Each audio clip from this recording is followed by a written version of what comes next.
Fala pessoal, tudo bem? Então, para dar continuidade aí, hoje nós vamos iniciar o estudo dos protozoários, ok? Então, os protozoários são aqueles organismos unicelulares, eucariontes, ou seja, de uma célula só, com uma célula que tem núcleo, que podem ser ou de vida livre ou parasitas, ok? Então, aqui a gente tem alguns exemplos desses protozoários, algumas amebas, alguns paramécios, uma giardia, e eles são, dentro aí dos reinos, né, os primeiros organismos que vão apresentar essa característica de eucariontes, ou seja, de célula com núcleo organizado, ok? Então, a gente pode estudar esses parasitas de acordo com as estruturas que eles apresentam, e a partir desse estudo a gente consegue separar eles em alguns filos, em alguns grupos. Então, para a gente poder estudar então agora os protozoários, a gente vai classificar eles de acordo com a estrutura de locomoção que eles podem apresentar, ok? Então, o primeiro que a gente vai ver aí são os protozoários do tipo Rhizópodes ou Sarcodinos, os dois nomes se encaixam para esse grupo. Os protozoários do filo dos Rhizópodes são aqueles que se locomovem por meio de pseudópodes. O que são esses pseudópodes? São esses pezinhos falsos aqui, ó. São esses prolongamentos de membrana que ele pode apresentar, tá? Então ele vai esticando a sua membrana, vai formando esses pseudópodes e com isso ele consegue se locomover, ele consegue sair do lugar, ok? Exemplo aí que a gente tem de parasita desse filo, além das amebas, né? A gente também tem a entamoeba histolítica. Então, a entamoeba histolítica é um tipo de protozoário que causa uma doença chamada de amebíase ou disenteria amebiana. Então, o que acontece aí? Como que uma pessoa pode pegar essa doença? Ela pode se contaminar ingerindo ou uma água ou alimentos que estão crus ou mal lavados e que contenham cistos desse protozoário. Então, por exemplo, você mora numa região onde falta ali saneamento básico, tem contato com essa água que está contaminada, ou não tem por hábito lavar os alimentos de maneira correta, nem cozinhá-los, isso faz com que esses cistos sobrevivam e você acabe ingerindo eles. Lá no seu organismo, esse protozoário vai se desenvolver, né, e vai causar alguns sintomas. Então a gente vai observar aí que as pessoas que apresentam amebíase ou disenteria amebiana têm como característica aí, sintomática fazerem fezes líquidas ou sanguinolentas, ou seja, com sangue, né, e um desconforto abdominal, porque ele vai se instalar lá no intestino e isso vai acabar prejudicando ali, causando esse desconforto no indivíduo. Como que a gente pode evitar essa doença, ou seja, quais são as medidas profiláticas, qual é a profilaxia dessa doença? Primeira coisa, uma higiene sanitária e alimentar, tá? Porque toda vez que a pessoa fizer as fezes, ela vai eliminar no meio cistos que são desse protozoário. Então, se ela vive numa área sem saneamento básico, que é água e esgoto tratado, isso cair direto num rio, por exemplo, né, as fezes caírem direto num rio, vai contaminar aquele rio, porque nas fezes vão ter os cistos. E aí, por onde essa água passar, ela vai deixando esses cistos aí.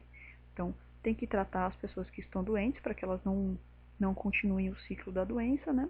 Tem que ter uma higiene sanitária, que é a presença do saneamento básico, e uma higiene alimentar aí, né? Então, tem que lavar, tem que ferver a água, sabe que não é uma água de boa procedência, ferver essa água aí para eliminar qualquer coisa que possa causar uma doença, ok? O próximo filo aí é o filo dos ciliados. Nesse filo, eles vão se locomover por meio de cílios. Então, se a gente vê essa imagem aí, que é a imagem de um paramécio, a gente vê que ao redor de toda a célula dele, ó, tem esses fiozinhos aqui, ó. Esses fiozinhos são os chamados de cílios. Esses cílios ficam batendo para poder dar uma locomoção para esse organismo, tá? No caso do paramécio aí, ele vai ser um protozoário de vida livre, né? Ele não vai causar nenhuma doença, assim como outros do filo que a gente viu anteriormente, né? O filo dos risópodes, nem todo mundo lá causa doença. Você tem algumas amebas que não causam problema nenhum, tá? No filo dos ciliados, a gente tem o paramécio também, que não vai causar nenhum problema, e a gente consegue observar melhor nessa imagem algumas estruturas aí, né? A gente consegue ver a presença de macronúcleo e micronúcleo, cada um tem a sua função dentro do indivíduo, né? Um núcleo é responsável pela nutrição, outro núcleo é responsável pela reprodução. Como que os protozoários fazem para poder se alimentar? eles podem se alimentar por um processo chamado de fagocitose. Então ele vai englobar as partículas que ele achar no meio, vai colocar para dentro e aí ele consegue tirar os nutrientes a partir daí. Para poder eliminar, ele simplesmente faz exocitose, ele joga para fora. Tá? Ele não tem nenhum tipo de sistema, e é porque ele é feito de uma célula só. Né? A reprodução pode ser uma reprodução sexuada ou uma reprodução assexuada, onde o indivíduo faz uma bipartição, ou seja, ele vai se dividir ao meio. Tá? Isso pode acontecer em qualquer um dos filos, depende da espécie do protozoário. Okay? A gente tem uma estrutura ali interessante que é o vacúolo contrátil. Então, esses paramécios eles são encontrados na água, né? E a água, a gente viu no ano passado, a gente viu a osmose, né? A gente viu que a água ela pode entrar e sair da célula através da osmose. Então, a gente sabe que na osmose a água vai do meio menos concentrado para o mais concentrado. Então, por exemplo, ele está na água doce ali, que tem uma baixa concentração de sais. Essa água vai entrar por osmose na célula desse protozoário. Então, o que acontece? Para que a célula dele não estoure, ele tem essa estrutura aí chamada de vacúolo contrátil. O vacúolo contrátil, ou pulsátil, é a mesma coisa, ele fica jogando a água para fora. E a gente fala que ele faz um controle hídrico, um controle osmótico da célula. Então ele tira o excesso de água que entra nessa célula aí, para que a célula do protozoário não estoure. Ok? O próximo aí é o filo dos flagelados. No filo dos flagelados, eles vão se locomover por meio de flagelos. Então a gente tem aí um exemplo de uma Giardia lamblia, né? Então a gente vê aqui esses fiozinhos aqui, esses prolongamentos, que são os flagelos. Então a ideia do flagelo é mais ou menos a mesma ideia do cílio, né? Ele bate aí, conforme ele vai batendo, ele vai dando locomoção ao protozoário. A Giardia lamblia é um tipo de protozoário que causa uma doença chamada de giardíase. Tá? A giardíase ela tem algumas semelhanças com a amebíase. Então ela também acontece quando você ingere água, alimentos crus ou mal lavados que tem os cistos desse protozoário. Os sintomas também são parecidos, né? Você tem um desconforto abdominal, mas aí é uma questão mais de fezes líquidas. Lá tem fezes sanguinolentas, aqui um pouquinho mais brando, né? Não chega, pode sair sangue, mas é mais comum na amebíase do que na giardíase. E a profilaxia é a mesma, né? Então, a higiene sanitária e alimentar e o tratamento dos doentes. Lembrando que tanto na amebíase quanto na giardíase, o protozoário ele vai se instalar ali no intestino, né? Porque ele quer nutriente, o lugar onde mais tem nutriente no seu corpo é exatamente no seu intestino. Então lá eles vão acabar irritando essa parede do intestino, né? E aí acaba machucando, o que vai causar essas fezes líquidas e, em alguns casos, fezes também com sangue. Então, tratar os doentes é importante, porque você quebra o ciclo, né? Você tira um reservatório desse protozoário, porque o hospedeiro ele reserva, né? Ele é um reservatório do parasita. Você corta isso, você trata, mata os parasitas que estão presentes dele, então ele para de contaminar o meio, você quebra aí esse ciclo de contaminação, ok? Tem um outro exemplo de um protozoário flagelado, que é o Trypanosoma cruzi, que é esse aqui, ó. Tá? Então, vamos ver aqui o flagelinho dele. O Trypanosoma cruzi, ele é o protozoário responsável por causar a doença de Chagas. Então, a doença de Chagas, que é a doença lá que a gente conhece como a doença do barbeiro, é uma doença que é um tanto quanto silenciosa. Como assim? A pessoa ela se contamina, né? E ela não vai saber logo de cara que ela está contaminada. Às vezes demoram anos até ela perceber que alguma coisa está errada. Porque o que acontece? Esse protozoário, a partir do momento que ele entra no corpo do hospedeiro, ele vai se instalar na musculatura daquele organismo, principalmente a musculatura cardíaca, né, a musculatura do coração, e ele vai começar a causar um inchaço aí. Só que esse inchaço, né, esse aumento da musculatura, ele demora até ser notado. Então pode passar vários anos aí, né, para que se perceba que houve um dano nessa musculatura. Pode afetar a musculatura não só cardíaca, né, pode ter alguns problemas intestinais e tal. Então o que acontece aí? Esse protozoário, ele vai ter um hospedeiro intermediário ali, que vai ser um inseto. Não é um mosquito, tá, gente? Ele é um inseto, mas ele não é um mosquito. É um inseto chamado de Teratoma infestans, que é o barbeiro, que é esse bichinho aqui. Então o protozoário vai se instalar nele, por quê? Porque o barbeiro, ele se alimenta de sangue. Então ele pode ter pego isso de uma outra pessoa que está contaminada, algum outro animal que tinha esse protozoário aí. Então a partir desse momento que o barbeiro se infectar aí com o tripanossoma, ele passa a ser um vetor dessa doença. O que é um vetor? Um vetor é aquele que vai transmitir a doença, ele vai transportar a doença, não é ele que causa. Ele só está transportando de um lado para o outro. Se ele não tiver o protozoário dentro dele, não tem doença ligada a ele. Tá? Então ele só transmite, ele só transporta essa doença. Isso é vetor. Então ele vai carregar aí consigo o Trypanosoma cruzi. E aí, quando ele picar uma pessoa, ele vai fazer as fezes ao mesmo tempo. Nas fezes desse barbeiro, vai ter lá o agente etiológico, que é o agente causador, que é o Trypanosoma cruzi em si. Tá? Então, às vezes as pessoas se confundem, acham que na hora que o barbeiro pica, lá é a picada do barbeiro que vai transmitir a doença. Não, são as fezes do barbeiro. E por que ele tem esse nome de barbeiro? Porque geralmente ele vai fazer a picada no rosto da pessoa, né? Porque ele é um inseto noturno, então ele vai sair durante a noite, aí a pessoa vai estar dormindo, ela vai estar coberta. Então geralmente a parte que fica descoberta aí é o rosto. Então ele vai lá se alimentar do sangue da pessoa e conforme ele vai se alimentando, ele também vai defecando. E aí o que acontece? Essas fezes vão ficar ali na pele e aí aonde o barbeiro picou vai causar uma irritação, a pessoa coça e ao coçar ela acaba machucando a pele ali, né, agredindo a pele. As fezes vão entrar em contato com essa região machucada aí e a partir desse momento o parasita consegue entrar no corpo da pessoa, tá? Então, os sintomas aí, no início eles não aparecem, a gente fala que o início da doença é assintomática, que só vai aparecer isso mais pra frente. E uma maneira de você evitar essa doença é a construção de casa de alvenaria, ou seja, a construção de casa com tijolos, né? Não acumular o entulho e usar inseticidas. Por quê? Porque o barbeiro, ele gosta de ficar em frestas, então casas que são casas de pau a pique, né, aquelas casas de barro, elas têm frestas. Tem alguns buraquinhos onde ele consegue se esconder. Ele consegue se esconder também embaixo de entulho. Então, se você não tiver esse tipo de moradia, isso já dificulta muito. Então, isso é o que a gente chama de doença de Chagas típica, né? É a clássica. Vamos ver aqui, ó, o ciclo da doença. Então, o barbeiro vai picar uma pessoa que já está infectada, né? A partir desse momento, lá no intestino dele vai ficar com os parasitas. Então, agora ele se tornou um vetor da doença, né?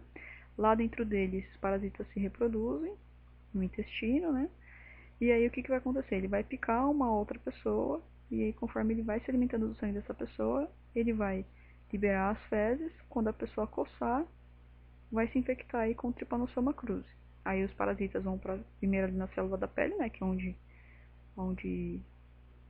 o barbeiro deixou, né? E aí depois ele vai para a circulação sanguínea e vai se instalar na musculatura. Por que eu falei de transmissão clássica da doença de Chagas? Hoje a gente sabe que a doença de Chagas também pode ser transmitida por alguns alimentos. Então a gente já viu alguns casos onde houve a ingestão desses parasitas. Por quê? O alimento preparado podia ter ali ou as fezes do barbeiro ou um próprio barbeiro que foi triturado junto. E aí o parasita sobrevive e a pessoa acaba ingerindo. A gente já viu isso em alguns casos com caldo de cana e com o açaí. Tá? Então, a maneira clássica de transmissão é através das fezes do barbeiro. Né? Então, ele pica, libera as fezes, a pessoa coça e ela se contamina. Mas hoje a gente também sabe que em alguns casos aí, na ingestão do alimento que contenham ou as fezes ou o próprio barbeiro em si, ele acaba sendo triturado junto com o alimento e ele pode causar a doença de Chagas. Ok? Próximo e último filo aí é o filo dos esporozoários. Nesse caso, eles não têm uma estrutura de locomoção, o que não significa que ele não se locomove. Ele vai se locomover, tá? Mas ele não tem uma estrutura de locomoção específica. Então, nos risópodes tem os pseudópodes, nos ciliados tem os cílios, nos flagelados tem os flagelos, nos esporozoários não tem uma estrutura de locomoção, ok? Todo mundo que pertence a esse filo aí é parasita, tá? Então todos eles vão viver às custas de um outro ser vivo.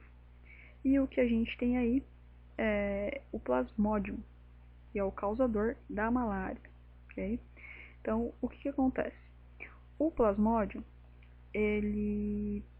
a gente pôs Plasmodium SP porque ele pode ser Plasmodium vivax, pode ser Plasmodium malaria, aí depende. Então, o que acontece? Ele é o agente etiológico, é ele que causa a doença. Então, a gente vai ter dois tipos de Plasmodium aí. O vivax, que vai causar a malária terçã, e o Plasmodium malaria, que é o que vai causar a malária quartã.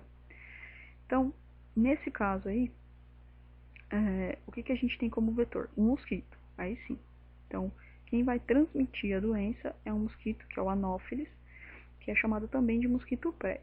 Tá? Só que no caso aí, só quem transmite é a fêmea. Por quê? Porque só a fêmea se alimenta de sangue. Por questão aí do desenvolvimento dos ovos, ela precisa desse sangue aí para os ovos poderem se desenvolver. Tá? Então, os machos não transmitem essa doença. Então, se a gente olhar ali, ele parece um mosquito normal, né? Tem uma barriguinha ali meio avermelhada, mas é um mosquito normal. Então, o que vai acontecer? A gente vai imaginar aí que o mosquito já está contaminado, né? Então, o que acontece? Dentro do mosquito, esses protozoários, eles vão se desenvolvendo, né? E eles ficam na saliva desse mosquito. Então, não vai ficar lá nas fezes. Então, a contaminação aqui é durante a picada do mosquito. Então, quando o mosquito picar uma pessoa, ele vai contaminar essa pessoa, ele vai passar para ela, né? Então, aqui tem a picada do mosquito, ele vai passar para ela os protozoários. Aí depende, pode ser o Plasmodium vivax, Plasmodium malaria, vai contaminar. E aí o que acontece? Esses parasitas dentro do corpo do humano vai se multiplicar nas células do fígado, depois ele passa para as hemácias e ele começa a fazer uma multiplicação, uma reprodução muito grande lá dentro dessa célula. Conforme ele vai se reproduzindo, ele vai aumentando de quantidade dentro da célula e a célula tem um limite. Chega um determinado ponto que essa célula sanguínea estoura. Ela vai romper e ela vai liberar vários protozoários dentro do organismo do humano contaminado. Então ele vai se reinfestar, ele vai se recontaminar. Porque o próprio hospedeiro liberou dentro dele mesmo mais parasitas. Então o que a gente tem como sintoma aí da malária? Primeira coisa, né? Vai destruir as hemácias, então a pessoa vai ficar com um quadro de anemia intensa. Então, destruir o glóbulo vermelho, a pessoa fica anêmica. Então, ela vai ficar com uma coloração um pouco mais pálida, mais amarelada. E também vai ficar desnutrida, exatamente porque ele não tem a célula sanguínea para poder transportar aí, não só os gases, mas também os nutrientes. Então, a primeira coisa que a gente vai perceber aí é uma anemia muito forte, além dessa desnutrição. Outra coisa característica que a gente tem da malária é a febre. Por que as pessoas têm febre muito alta durante os quadros aí de malária? Porque o que acontece? Cada vez que essa hemácia romper, o corpo vai detectar que tem vários organismos estranhos ali, e aí um dos mecanismos de defesa que ele vai tentar ativar aí é a febre. Então o que acontece? A gente tem a malária terçã e a malária quartã. Na malária terçã, o ciclo vai durar aí aproximadamente 3 dias. Então a cada 3 dias, o protozoário ele vai ser liberado dentro do organismo quando uma hemácia se rompe. Então ele vai ter aquele pico de febre. Então, a cada 3 dias ele tem uma reinfestação. Tá? Quando for a malária quartã, vai ser a cada 4 dias. Então o ciclo é um pouquinho mais longo aí. Então as principais características que a gente tem de malária são, por causa da destruição das hemácias, a gente vai ter um quadro de anemia intensa, que vai deixar a pessoa aí com uma coloração mais pálida, desnutrição e a febre, tá? Então, a febre é muito característica dessa doença. Por quê? Porque as hemácias rompem e ao romper, essas hemácias liberam aí vários protozoários que vão causar a febre no indivíduo, tá? O tratamento aí, a profilaxia é tratar os doentes, porque se ele continuar doente, um outro mosquito que não está contaminado picar ele, o mosquito passa a se tornar um vetor, né? Então ele vai contaminar outras pessoas. E aí o uso de telas e inseticidas para poder eliminar o mosquito e também não deixar a água parada, porque o mosquito se reproduz em água parada, assim como o mosquito da dengue, o mosquito da malária vai fazer o mesmo ciclo, né? Então se você eliminar essa água parada, aí você elimina que os mosquitos se desenvolvam. Se não tiver mosquito, não tem vetor, não tendo vetor, você já dificulta aí a transmissão da doença. Ok, pessoal? Por hoje é só, bons estudos para vocês.